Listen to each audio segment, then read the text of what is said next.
मुंबई महानगरपालिकेच्या प्रभाग क्रमांक 147 मध्ये पोटनिवडणूक होते। अनिल पाटणकर यांनी काँग्रेसमधून राजीनामा देत शिवसेनेत प्रवेश केला आणि नगरसेवक पदाचा राजीनामा दिल्याने ही पोटनिवडणूक होते। आज सकाळपासूनच नागरिकांनी निवडणूक केंद्रावर गर्दी केली। मुंबई महापालिकेच्या येत्या निवडणुकीची रंगीत तालीम म्हणून या निवडणुकीकडे पाहिले जाते, त्यामुळे सर्वांचं लक्ष या पोटनिवडणुकीकडे लागले।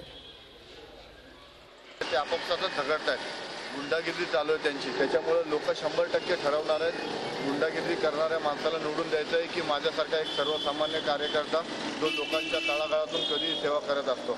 आणि मला 100% खात्री आहे की लोक धनशक्ती विरुद्ध श्रमशक्ती अधिक जनशक्ती यालाच मतदान करतील आणि 100% काँग्रेसचा उमेदवार निवडून येईल। लोकांमध्ये उत्साह आहे, लोक बाहेर पडत आहेत। सकाळ आहे, आता दुपारपर्यंत तुम्ही पाहाल नक्कीच पोटनिवडणुकीसारखं न होता चांगल्या प्रकारे मतदान आजच्या निवडणुकीचं होणार।